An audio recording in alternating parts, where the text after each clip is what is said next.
Hi hello അസ്സലാമു അലൈക്കും welcome back to my channel. ഇന്ന് ഞാൻ എൻ്റെ ഒരു കുഞ്ഞു ഡേ ഇൻ മൈ ലൈഫ് ആയിട്ടാണ് വന്നിട്ടുള്ളത്. ഇപ്പോൾ ഒരു ടൈം ഒരു 6:30 കഴിഞ്ഞിട്ടുണ്ട് കേട്ടോ. ചായക്കുള്ള വെള്ളം വെച്ചിട്ടുണ്ട്, കടിക്കും റെഡിയാക്കിയിട്ടാണ് കേട്ടോ ഈ പുറത്തോട്ട് ഇറങ്ങിയിട്ടുള്ളത്. നമ്മുടെ വിറക് പെരൻ്റെ മുകളിലായിട്ട് കാണുന്നത് കുറുന്തോട്ടിയാണ് കേട്ടോ. ഇമ്മാക്ക് എവിടെ നിന്നോ കിട്ടിയപ്പം അത് മുകളിൽ കൊണ്ടുവന്ന് വെച്ചു എന്നുള്ളൂ, ഉണങ്ങാൻ വേണ്ടിയിട്ട്. ഇവിടെ കുറുന്തോട്ടി ഉപയോഗിച്ചിട്ടാണ് കേട്ടോ മുറ്റൊക്കെ അടിക്കാറ്. നിങ്ങളൊരു സ്റ്റാൻഡ് കണ്ടോ നമ്മുടെ വിറക് പേരിൽ? അത് മക്കൾസ് കെട്ടിത്തൂക്കിയതാണ് കേട്ടോ. നമ്മുടെ പഴയ സ്റ്റാൻഡാണ്. അത് അവർക്ക് കളിക്കാൻ വേണ്ടിയിട്ട് ചോറും കറിയൊക്കെ വെച്ച് കളിക്കുമ്പം അവരുടെ സ്റ്റാൻഡാണെന്നും പറഞ്ഞിട്ട് അതവിടെ കെട്ടിത്തൂക്കിയതാണ് കേട്ടോ. ചില ദിവസങ്ങളിൽ അവരെ ഫ്രണ്ട്സൊക്കെ കളിക്കാൻ വരും. അപ്പോൾ അവരെല്ലാവരും കൂടെ ഒരുമിച്ച് കളിക്കുന്നത് കാണട്ടെ. അത് കാണുമ്പോൾ നമ്മുടെ കുട്ടിക്കാലമാണ് കേട്ടോ ഓർമ്മ വരുന്നത്. കുട്ടിക്കാലത്തൊക്കെ ഒരുപാട് ചോറും കറിയൊക്കെ വെച്ച് കളിച്ചതാണ്. ആ കാലത്തൊന്നും മൊബൈൽ ഫോണൊന്നും അധികം യൂസ് ചെയ്യില്ലല്ലോ മക്കൾസൊന്നും. ഇത് ഇന്നലെ അവരെ വെച്ച് കെട്ടിക്കൊടുത്തതാണ് കേട്ടോ ഈ ഊഞ്ഞാൽ. ക്രിസ്മസ് വെക്കേഷൻ അല്ലേ, വെക്കേഷൻ എന്ന് പറയുമ്പോൾ ആകെ 10 ദിവസമേ ഉള്ളൂ. എന്നാലും അവർക്കൊരാഗ്രഹം ഊഞ്ഞാൽ വേണം, അങ്ങനെ കെട്ടിക്കൊടുത്തതാണ്. മുറ്റൊന്നും അടിച്ചു വാരിയിട്ടില്ല, മുറ്റൊക്കെ ഇനി അടിച്ചു വാരണം. ലിയക്കുട്ടി ഉറങ്ങി തന്നെയാണ് കേട്ടോ, ഉണർന്നിട്ടില്ല. അവൾ ഉണരുമ്പോഴേക്കൊന്ന് മുറ്റം ഇങ്ങോട്ട് പെട്ടെന്ന് അടിച്ചു വാരാന്ന് വിചാരിച്ച് മുറ്റടിക്കാൻ വേണ്ടിയിട്ട് ഇറങ്ങിയതാണ് കേട്ടോ. ഇന്ന് എണീറ്റ് വന്നപ്പോഴേക്കും തന്നെ നേരം വൈകിയിട്ടുണ്ടായിരുന്നു. എണീറ്റ് വന്ന് കിച്ചണിലെത്തിയപ്പോഴേക്കും ലിയക്കുട്ടി ഉണർന്നു കേട്ടോ. പിന്നെ അവൾ ഉറക്കി വന്നപ്പോഴേക്കും ടൈം ഒരു 6:30 ആയിട്ടുണ്ട്. ഇനി ആ ടൈമിൽ കടിയൊക്കെ ഉണ്ടാക്കാൻ നിൽക്കുമ്പോഴേക്കും വീണ്ടും ഉണർന്നാൽ ബുദ്ധിമുട്ടാകുമല്ലോ എന്ന് വിചാരിച്ചിട്ട് ചപ്പാത്തി ഉണ്ടാക്കാമെന്നാണ് വിചാരിച്ചിട്ടുണ്ടായിരുന്നത്. ഇനി ചപ്പാത്തി ഉണ്ടാക്കൽ നടക്കില്ല എന്ന് വിചാരിച്ചിട്ട് പെട്ടെന്ന് ഇളക്കച്ചോറാണ് ഉണ്ടാക്കിയിട്ടുള്ളതെന്ന്. അതുകൊണ്ടാണ് പെട്ടെന്ന് രാവിലെ തന്നെ മുറ്റടിക്കാനും ഇറങ്ങിയത് കേട്ടോ.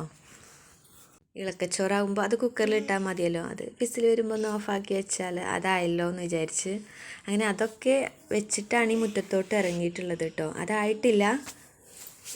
മുറ്റത്തൊക്കെ നല്ലതുപോലെ ചമ്മലുണ്ട് കേട്ടോ. ലിച്ചൂസ് മദ്രസയിലേക്ക് പോയിട്ടുണ്ട്. ചില ദിവസങ്ങളിൽ അവളാണ് കേട്ടോ മുറ്റടിക്കാറ്. ലുലുവിന് മദ്രസ് 9 മണിക്കാണ്. അവൾ എണീറ്റിട്ടില്ല. അപ്പോഴേക്കും എണീറ്റാൽ മതിയല്ലോ എന്ന് പറഞ്ഞിട്ട് ചെറിക്ക് പണിയുണ്ട്. ചെറിയ എണീറ്റിട്ടുണ്ട്.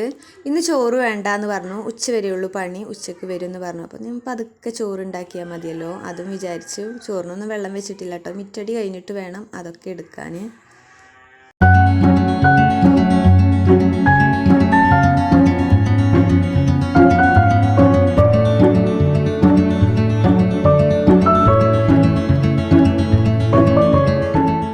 അങ്ങനെ മുറ്റടിയൊക്കെ കഴിഞ്ഞിട്ടുണ്ട്. ഈ കാണുന്നത് ഉമ്മ പയർ കുഴിച്ചിട്ടതാണ് കേട്ടോ. ഈ അരുക്കൂടായിട്ട് ചെറുതായിട്ട് മുളച്ച് വന്നിട്ടുണ്ട്.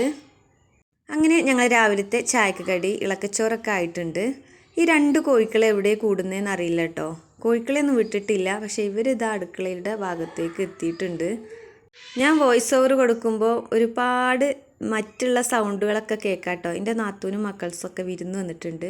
കുട്ടികളുടെ സൗണ്ടും ഉണ്ടാവും, അതിനിടയിൽ നമ്മുടെ കോഴിക്കൾ, താറാവ് അവരുടെയൊക്കെ സൗണ്ട് ഉണ്ടാവും കേട്ടോ. കോഴിക്കളൊക്കെ വിട്ട് ഉമ്മ തീറ്റയൊക്കെ കൊടുത്തിട്ടുണ്ട്. അങ്ങനെ അടുക്കളയിലോട്ട് വന്നിട്ടുണ്ട് കേട്ടോ. നേരെ ചോറിനൊക്കെ വെള്ളം വെച്ചു. എൻ്റെ ചായ കുടിയൊക്കെ കഴിഞ്ഞിട്ടുണ്ട് കേട്ടോ. ലിയക്കുട്ടി ഇപ്പോഴും എണീറ്റിട്ടില്ല കേട്ടോ. അപ്പോൾ ഞാൻ വേഗം ലിച്ചൂസിൻ്റെയും ലുലുവിൻ്റെയും പുതപ്പ് അലക്കാനായിട്ടുണ്ട്. എന്നാൽ അത് സോപ്പും പൊടിയിൽ ഇട്ട് വെച്ചാൽ കുറച്ച് നേരം അതിലെങ്ങനെ കിടന്നോളും, ചളിയൊക്കെ ഒന്ന് ഇളകിക്കോളും എന്ന് വിചാരിച്ചിട്ട് അതിനുള്ള പണിയാണ് കേട്ടോ ഈ എടുക്കുന്നത്.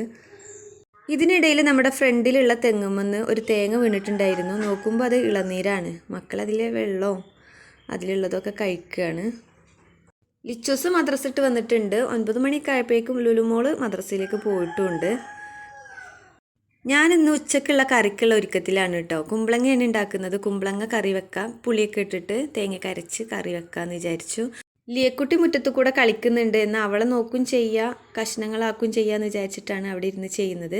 ഇതിനിടയിൽ നമ്മുടെ ചോറൊക്കെ വെന്ത് കിട്ടിയിട്ടുണ്ട്. മൺകുടുക്കയിൽ കുമ്പളങ്ങയൊക്കെ ഇട്ട് വേവിക്കാൻ വേണ്ടിയിട്ട് വെച്ചിട്ടുമുണ്ട് കേട്ടോ. ഇത് ഉണക്കസ്രാവാണ് കേട്ടോ. ഇന്ന് ഉണക്കമീനാണ്. എനിക്ക് ഉണക്കമീനിൽ ഏറ്റവും ഇഷ്ടമുള്ള മീനാണ് കേട്ടത്. അങ്ങനെ ഉച്ചക്കുള്ള കറിയൊക്കെ റെഡിയാക്കിയിട്ട് വേഗം പോയി അലക്കി.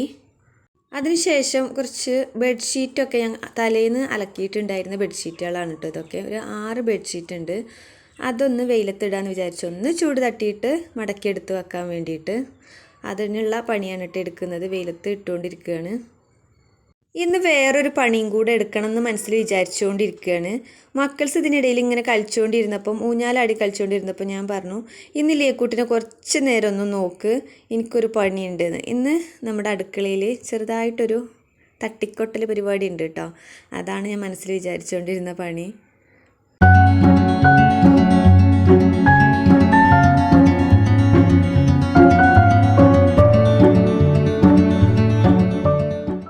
കാണുന്നതാണ് ഇന്നത്തെ സ്പെഷ്യൽ പണി. ആദ്യം ഒട്ടിച്ച് വെച്ചിട്ടുണ്ടായിരുന്ന ന്യൂസ് പേപ്പറൊക്കെ എടുക്കുന്നുണ്ട്. ഇത് പശ വെച്ച് ഒട്ടിച്ചതാണ് കേട്ടോ. ഒരുപാടായി മാറ്റണം എന്ന് വിചാരിച്ചിട്ട് ഒറ്റയ്ക്ക് ഇരിക്കുമ്പോൾ കഴിയൂല, ലിയക്കുട്ടിനെയും കൊണ്ട് കഴിയൂല. മക്കൾസ് ആരെങ്കിലും വേണം അവളെ നോക്കാൻ. അങ്ങനെയാണെങ്കിൽ നമുക്ക് മനസ്സമാധാനത്തോടെ നമ്മൾ എടുക്കുന്ന പണിയെടുക്കാം. അങ്ങനെ ആദ്യം തന്നെ പേപ്പേഴ്സൊക്കെ എടുക്കണം. പേപ്പേഴ്സൊക്കെ എടുത്തതിന് ശേഷം അതിൻ്റെ ഉള്ളൊന്ന് കുറ്റിച്ചൂലോ എന്തെങ്കിലുമൊക്കെ എടുത്തിട്ട് നല്ലതുപോലെ തട്ടിക്കൊട്ടണം കേട്ടോ. എൻ്റെ ബാക്കിയുള്ള പണികളൊക്കെ കഴിഞ്ഞിട്ടുണ്ട്, അലക്കലൊക്കെ കഴിഞ്ഞിട്ടുണ്ട്. ഇനി കുളിക്കാൻ മാത്രമേ ഉള്ളൂ. എന്തായാലും ഈ പണിയെടുക്കുമ്പോൾ ദേഹത്തൊക്കെ കരിയാകും. എന്നാൽ ഈ പണി കണ്ട് കഴിഞ്ഞാൽ പെട്ടെന്ന് പോയി കുളിച്ച് കയറാമല്ലോ എന്ന് വിചാരിച്ചിട്ടാണ് എടുക്കുന്നത്. എന്നെ കല്യാണം കഴിച്ച് കൊണ്ടുവരുമ്പോഴേ ഇവിടെ ഇതുപോലെ പേപ്പറൊക്കെ ഒട്ടിക്കാറുണ്ടായിരുന്നു ചിമ്മിനിൻ്റെ ഉള്ളിൽ. അപ്പം അത് കാണുമ്പോൾ നല്ലൊരു വൃത്തിയാണ് കേട്ടോ. പിന്നെ കുറച്ച് കാലം കഴിയുമ്പോൾ ഒരു 2-3 മാസം കഴിയുമ്പോൾ എന്തായാലും ഫുള്ള് കരിയാവും, പുകയൊക്കെ പിടിച്ചിട്ട്. അപ്പോൾ അതൊന്ന് മാറ്റി കൊടുക്കണം. ഞാൻ വന്നതിന് ശേഷം ഞാനാണ് കേട്ടോ ഇത് ചെയ്യാറ്. ഇത് കഴിഞ്ഞ വർഷം ഒട്ടിച്ച് വെച്ചിട്ടുണ്ടായിരുന്നതാണ്, പിന്നീട് പറ്റിയിട്ടില്ല. ഇപ്പോഴാണൊന്ന് ഒട്ടിക്കുന്നത്. അങ്ങനെ ചൂലൊക്കെ എടുത്തിട്ട് നല്ലതുപോലെ തട്ടിക്കൊട്ടുന്നുണ്ട് കേട്ടോ. ചുമരിലൊക്കെ നല്ല കരിയും പൊടിയും ഒക്കെ ഉണ്ട്. അതൊക്കെ ആദ്യം ഒന്ന് തട്ടിക്കൊട്ടണം. ഇനി അടുത്ത പണി ന്യൂസ് പേപ്പർ ഒട്ടിക്കലാണ്. ഇനി ഫുള്ളായിട്ടൊന്ന് ഒട്ടിച്ചു കൊടുക്കണം. ഓരോ ഒട്ടിക്കലിനും ഓരോ പേപ്പർ ഒട്ടിക്കുമ്പോൾ ഇത് ഞാൻ ഒറ്റയ്ക്കാണ് കേട്ടോ ചെയ്യുന്നത്. പശ ഒട്ടിക്കുന്നതും പശ പേപ്പറിലാക്കുന്നതും ഒട്ടിക്കുന്നതൊക്കെ ഞാനാണ്. ഒരുപാട് പ്രാവശ്യം അങ്ങോട്ടും ഇങ്ങോട്ടും ഇറങ്ങിയിട്ടാണ് കേട്ടോ ഈ ഒട്ടിക്കുന്നത്.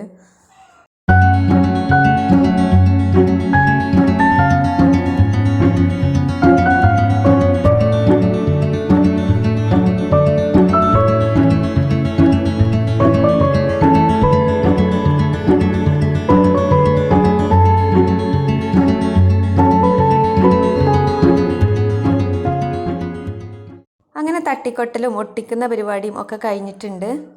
ഇപ്പോൾ കാണാൻ നല്ലൊരു വൃത്തിയില്ലേ, അതിൻ്റെ ഉള്ളിലേക്ക് നോക്കുമ്പോൾ നല്ലൊരു വെളിച്ചമുണ്ടില്ലേ. അപ്പം എൻ്റെ ഇന്നത്തെ വീഡിയോ ഇത്രയൊക്കെ ഉള്ളൂ. എൻ്റെ ഇന്നത്തെ വീഡിയോ ഇഷ്ടപ്പെട്ടാൽ സബ്സ്ക്രൈബ് ചെയ്യാത്തവർ സബ്സ്ക്രൈബ് ചെയ്തും ലൈക്കും ഷെയറും കമൻറ്റൊക്കെ ചെയ്തു ഒന്ന് സപ്പോർട്ട് ചെയ്യണേ. താങ്ക്